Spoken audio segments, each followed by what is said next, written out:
ഇന്നത്തെ 2 പ്രമോ പ്രകാരം നോമിനേഷനിലുള്ള ബാക്കി എല്ലാവരും സേവായി. ആദിലയും നെവിനും സാബുമാനും ഒഴികെ അക്ബർ, ഷാനവാസ്, അനീഷ് എന്നിവർ സേവായി കഴിഞ്ഞിരിക്കുന്നു. ഓൾറെഡി അനുമോൾ ഫിനാലെ വീക്കിലേക്ക് എൻട്രി ചെയ്തിട്ടുണ്ട്.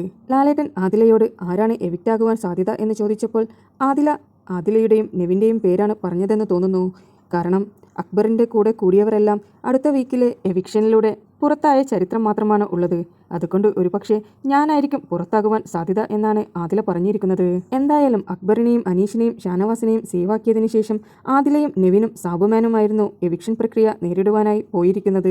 3 പേരുടെയും കണ്ണുകൾ ബ്ലൈൻഡ് ഫോൾഡ് ചെയ്തതിനു ശേഷം പ്രധാന വാതിലിന്റെ അവിടെ പോയി നിൽക്കുകയായിരുന്നു. പ്രധാന വാതിൽ അടച്ചു തുറക്കുമ്പോൾ ആരാണോ അവിടെ ഇല്ലാത്തത് അവർ എലിമിനേറ്റായി പോകുമെന്നാണ് ബിഗ് ബോസ് പറഞ്ഞിരുന്നത്. ഇവർ 3 പേരിൽ ആരാണ് എവിക്റ്റായി പോകുക എന്നാണ് നിങ്ങൾക്ക് തോന്നുന്നത്? നിങ്ങളുടെ കമന്റ് താഴെ രേഖപ്പെടുത്തുക. നിങ്ങൾക്ക് ബിബിയുടെ പുതിയ അപ്ഡേറ്റ്സ് അറിയുവാൻ താല്പര്യമുണ്ടെങ്കിൽ എൻ്റെ ചാനൽ സബ്സ്ക്രൈബ് ചെയ്ത് സപ്പോർട്ട് ചെയ്യുക.